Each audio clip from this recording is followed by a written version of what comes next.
This is the year that never ends. The Boston Bruins win 5-1 over the St. Louis Blues in Game 6 of the Stanley Cup Final, which means we're going to get a Game 7 in Boston in the August long weekend. When is it? Wednesday. Wednesday is when the game is. Game 6 was Sunday, and Wednesday. Can I show you something? After the Boston Bruins beat the Carolina Hurricanes, I tweeted this. Tuukka Rask is 4 wins away from giving John Ferguson Jr. a cup ring with a Bruins logo on it. Okay, that is an extremely good tweet. It is very on brand for me. It involves the Leafs making me sad.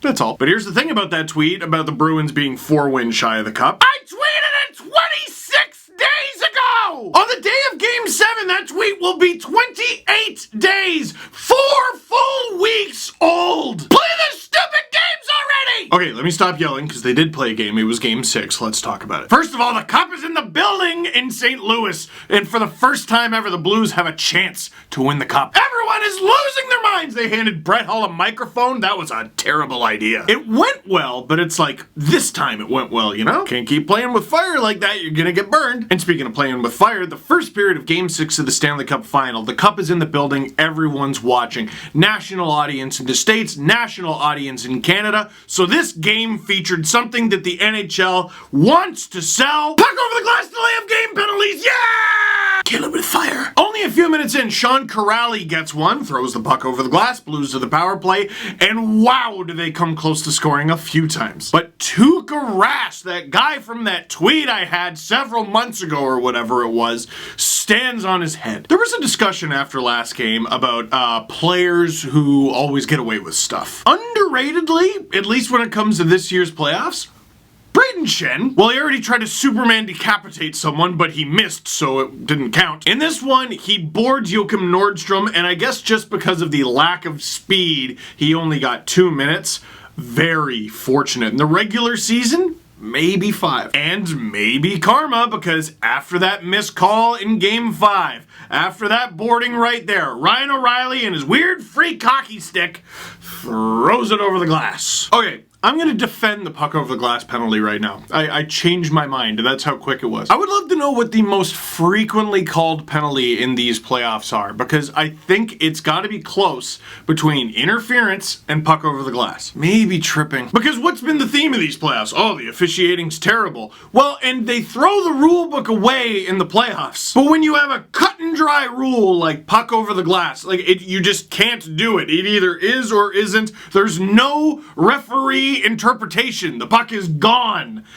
That's a penalty. They have to call it, and it's a way of generating offense, which is what the league wants to do, isn't it? On the ensuing 2-man advantage, and it's a decent chunk of 2-man advantage, Torrey Krug blasts a one-timer from the point, stopped by Binnington, Fleury in front, the Bruins maintain control of it. Pastrnak gets the puck, not even at the left point, he is coming in. He's got the puck, he could send it to a wide-open Torrey Krug again, and I don't think the Blues want that smoke because they almost scored 5 seconds ago, and instead, because the Blues are so compressed, the lane to Brad Marchand is wide open. He blasts a one-timer from an impossible angle. Not so much impossible, says he. And the Bruins go up 1-0. That's his first goal since Game 1 of this series, and it's 1-0 Boston. And throughout the rest of the first period, the shots were relatively even, just 12-9 in favor of the Boston Bruins, but their shots were the far better chances, and their game plan seemed to be simple.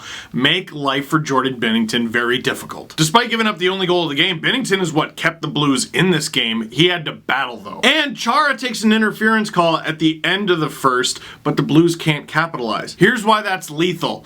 It's Game 6 of the Stanley Cup Final. That is the 4th penalty called. It is an even 2-2. But keeping in mind, 2 of those penalties, 1 to each team, were only called because they had to be, because it was the puck over the glass. You have to make the most of this opportunity, not just because it's Zdeno Chara going off, but because you don't know if there's going to be a penalty again in this series, maybe. Unless it's painfully obvious. And this was painfully obvious, literally, for Alex Pietrangelo. Brad Marchand coming in on Pietrangelo, and he basically knees him in the back of the knee. I saw a lot of people go, well, it's just like the Bulls that... No, it's extraordinarily not, and it's embarrassing you think that. One was an accidental trip, a trip nonetheless that should have been called.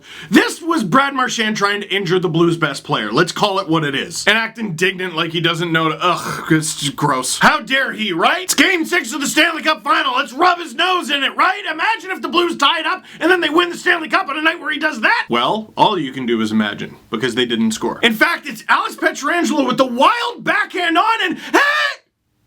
What? Tuukka Rask, the puck behind him, he's doing the miracle scoop thing. And Charlie McAvoy out of mid-air. It's funny, Tuukka Rask may very well end up winning the Conn Smythe Trophy, but the two best Boston Bruins saves of these playoffs were made by David Krejci and Charlie McAvoy. And after that's killed, oh my goodness, the Bruins get a huge break. The Blues don't have a chance.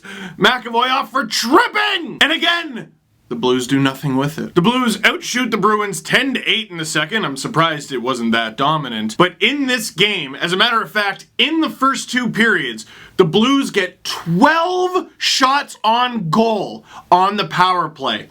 And they can't convert. That's how you lose a hockey game. And look, a game is never over till it's over. They head into the third period, the Bruins still with just a 1-0 lead, but that's how you lose a hockey game. So naturally, it was a penalty-free third period until the shenanigans with less than 30 seconds left. The Blues are going to have to get it done at 5-on-5, and in this game, they only had 16 shots on Tuukka Rask at 5-on-5. It's not enough. The funny thing about hockey is going into the third period, you're like, well, it's a one-goal game. It's easy to come back from, right? No, not this one. If you've been watching hockey long enough, you were watching this going... Yeah, it's one of those games. Brandon Carlo throws the puck on from the point, it bounces off the... Yep, called it. Brandon Carlo throws a knuckler. How many people watching this video right now could pull off a better shot than that? Doesn't matter. Hop, skip, and a jump. Jordan Binnington gets a piece of it, but it's not enough. And all of a sudden, it's a 2-0 Bruins lead. And that was just Carlo's second of the series. No, and that was just Carlo's second of the playoffs. You know who's got even less than him? Carson Kuhlman, who comes in and roofs the thing. What a shot! And it's 3-0 Bruins in a game like this.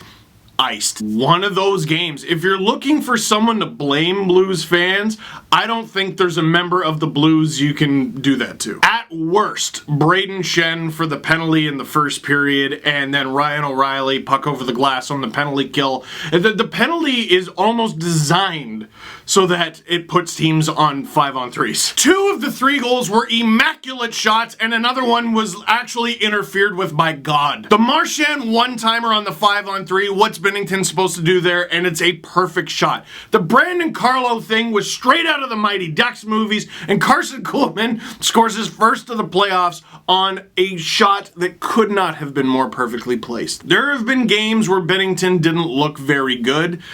This wasn't one of them. The Bruins, you just got to take your hat off to them. The Blues did not play like a team with an opportunity to make history. The Bruins played like a team trying to prevent it. And it's not often you get to see the fantasy non-existent scenario before a game, but the Bruins did. Because look what the St. Louis Post-Dispatch accidentally posted. Ooh, boy. And after the game, it was confirmed the Bruins saw it. With about 8 minutes to go, Tuukka Rask robbing Ryan O'Reilly. How? That's how you know it's one of those games. Not determined on the ice, determined up there by someone. And then ironically, that someone goes, actually, that was a goal. They review it, the puck barely crossed the line before Rask made a save. The Blues are on the board. To the Blues' credit, they never quite felt out of it. But as soon as the Blues scored that goal, they started playing much worse. Listen, granted, you got to pinch and you got to cheat when you're down by 2 with that little time left. But the Bruins had a 2-on-1 opportunity that was stopped, and then David Pastrnak just a minute later, all alone, roofs it on Binnington. Again, what do you expect him to do? iced. Zdeno Chara scored the empty netter with very little time left on the clock. Whatever. The real story at the end of the game was all the shenanigans. In the final 30 seconds, Sammy Blais slashing on Connor Clifton. Connor Clifton and Sammy Blais get mutual roughings. But Robert Bortuzzo with the very Brad Marchand-esque cross-check punch right to the head of Noel Acciari, who, man, that guy's taken a beating this series. But the worst part of that to me, the part that just made me feel gross, was the little wink from Bortuzzo on his way off. Because he knew. Dude, you're punching the guy in the head, and it's hockey. Since when has punching a guy in the head been illegal? Remember the Marchand thing from the Blue Jacket series? Well, it should have been a penalty, but we missed it, so he goes unpunished. So what's a 2-minute minor at the end of a game that's done? Bertuzzo's like, it's a free punch, is what it is. Let me throw something out there. I'm just spitballing. I'm not even saying I necessarily think it's a good idea. I'm just saying it's an idea. In a playoff series, when something like that happens, a clear, intentional, free shot at the end, and I mean the very end of the game, final 30 seconds, what was it, 22 seconds left? The penalty should carry over. Well, no, how could you? Listen, they're never going to do it, so relax. But if you're going to be stupid and punch someone at the end of a game when you know it's a free shot, it shouldn't be free. This is the crazy conversation that we always have to have in hockey. Like, no, you're not actually allowed to punch people. It's a man sport. It's the code. What part of being a man or the code is that? This isn't mutual combat. You just punch the guy in the head because you're upset. And maybe I shouldn't be lecturing. After all, Bertuzzo's improving. He punched someone on the other team this time. Listen, personally, I don't really think it's a good idea. But I'm trying. Because I don't think you should be allowed to just get a free shot. I wouldn't go as far to say suspend him for the next game, which is Game 7 of the Stanley Cup Final, but he can't walk completely scot-free. That's trash. Because while the rules are set up this way, what is the incentive for Bertuzzo not to do it? Because after all, anything you can do to throw the Bruins off their game, even a little bit, heading into Game 7, in their building. Questions. If the Blues win, the Leafs become the team with the longest cup drought. First of all, that's not a question. Second of all, what do you think? That makes me feel worse? I know it's been a long time. No one's been bragging. Aha!